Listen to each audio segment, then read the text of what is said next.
ओम श्री गणेशाय नमः।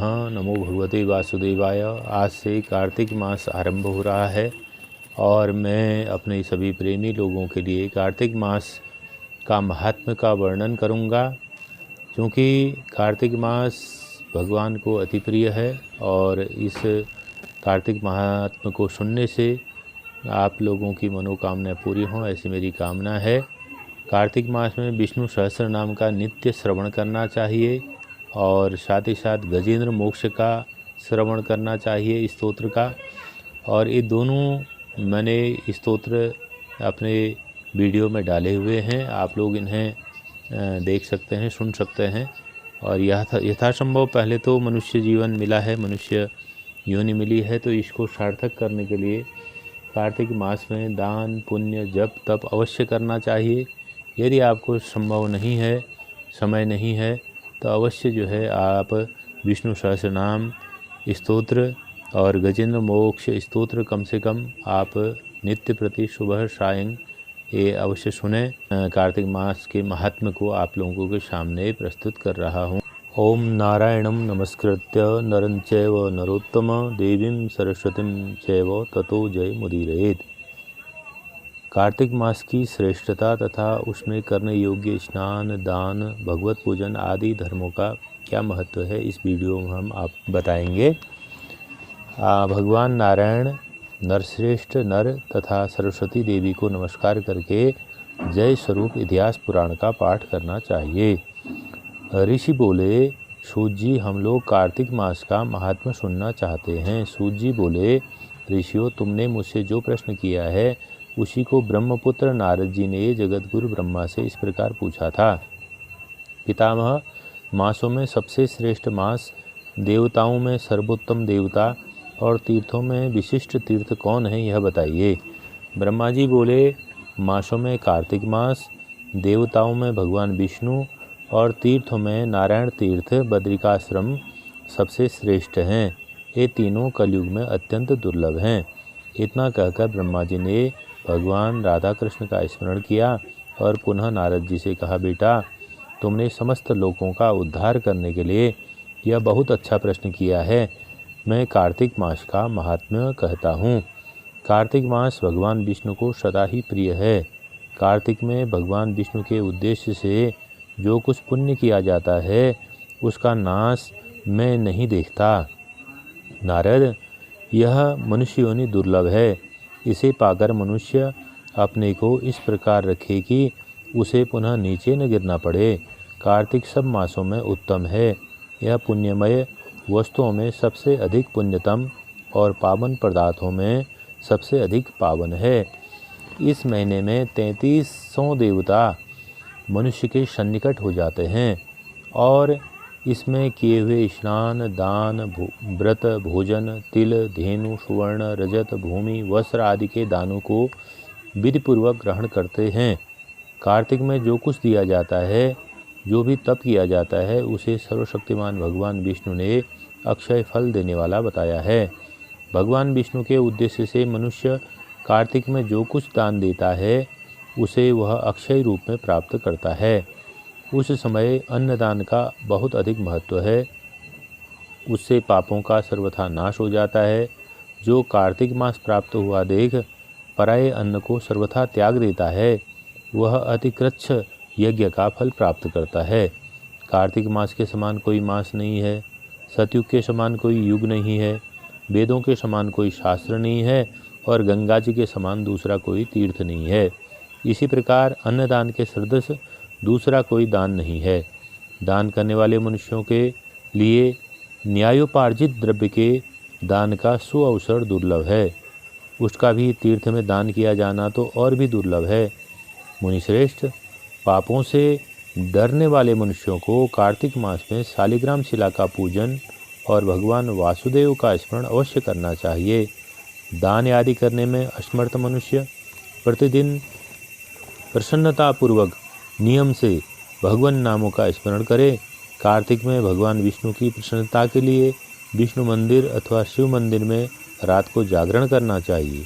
शिव और विष्णु के मंदिर में न हो सके तो किसी भी देवता के मंदिर में जागरण करना चाहिए, क्योंकि सभी ईश्वर के भगवान के जो रूप हैं वह सब विष्णु भगवान के ही हैं। अति दुर्गम वन में स्थित हो या विपत्ति में पड़ा हो तो पीपल के वृक्ष की जड़ में अथवा तुलसी के वन में जागरण करे। भगवान विष्णु के समीप उन्हीं के नामों और लीला कथाओं का गायन करे। यदि आपत्ति में पड़ा हुआ मनुष्य कहीं अधिक न रह पावे अर्थात रोगी होने के कारण जल से स्नान न कर सके तो भगवान के नाम से मार्जन मात्र कर ले। व्रत में किया हुआ पुरुष यदि उद्यापन की विधि करने में असमर्थ है तो व्रत की समाप्ति के बाद उसकी पूर्णता के लिए केवल ब्राह्मणों को भोजन कराए। जो स्वयं दीपदान करने में असमर्थ है वह दूसरे के बुझे हुए दीपों को जला दे अथवा हवा आदि से यत्नपूर्वक उनकी रक्षा करे। भगवान विष्णु की पूजा न हो सकने पर तुलसी अथवा आंवले का भगवत बुद्धि से पूजन करे। मन ही मन भगवान विष्णु के नामों का निरंतर कीर्तन करता रहे। गुरु के आदेश देने पर उनके वचन का कभी उल्लंघन न करे। यदि अपने ऊपर दुख आदि आ पड़े तो गुरु की शरण में चले जाए। गुरु की प्रसन्नता से मनुष्य सब कुछ प्राप्त कर लेता है। परम बुद्धिमान कपिल और महातपस्वी सुमति भी अपने गुरु गौतम की सेवा से अमरत्व को प्राप्त हुए हैं। इसलिए विष्णु भक्त पुरुष कार्तिक में सब प्रकार से प्रयत्न करके गुरु की सेवा करे। ऐसा करने से उसे मोक्ष की प्राप्ति होती है। सब दानों से बढ़कर कन्यादान है, उससे अधिक विद्यादान है। विद्यादान से भी गोदान का महत्व बताया गया है और गोदान से भी बढ़कर अन्नदान है, क्योंकि यह समस्त संसार अन्न के आधार पर जीवित रहता है। इसलिए कार्तिक मास में अन्नदान अवश्य करना चाहिए। कार्तिक में नियम का पालन करने पर अवश्य ही भगवान विष्णु का सारूप्य और मोक्षदायक पद प्राप्त होता है। कार्तिक में ब्राह्मण पत्नी को भोजन कराना चाहिए। चंदन से उनका पूजन करना चाहिए। अनेक प्रकार के वस्त्र, रत्न और कंबल देने चाहिए। ओढ़ने के साथ ही रुईदार बिछावन, जूता और छाता भी दान करना चाहिए। कार्तिक में भूमि पर शयन करने वाला मनुष्य युग युग के पापों का नाश कर डालता है। जो कार्तिक मास में भगवान विष्णु के आगे अरुणोदय काल में जागरण करता है और नदी में स्नान, भगवान विष्णु की कथा का श्रवण, वैष्णवों का दर्शन तथा नित्य प्रति भगवान विष्णु का पूजन करता है, उसके पितरों का नरक से उद्धार हो जाता है। अहो, जिन लोगों ने भक्तिपूर्वक भगवान विष्णु का पूजन नहीं किया वे इस कलयुग की कंदरा में गिरकर नष्ट हो गए, लूट गए।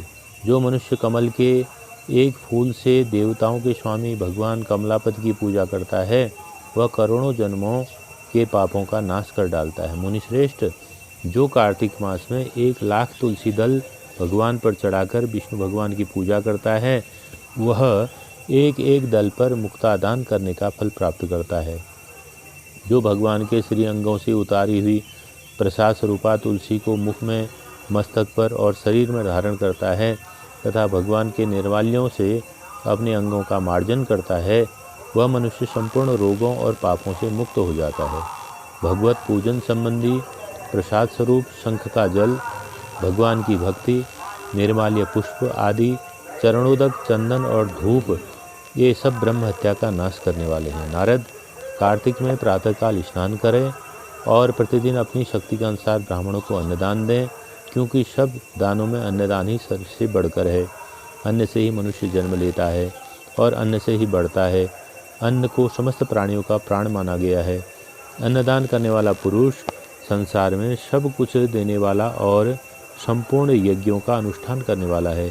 पूर्व काल में सत्यकेतु ब्राह्मण ने केवल अन्नदान से सब पुण्यों का फल पाकर परम दुर्लभ मोक्ष को प्राप्त कर लिया था।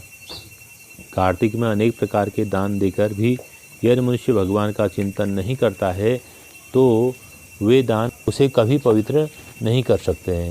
भगवान के नामों का वर्णन ब्रह्मा जी कह रहे हैं नारद जी से कि मैं भी इनका वर्णन नहीं कर सकता हूँ।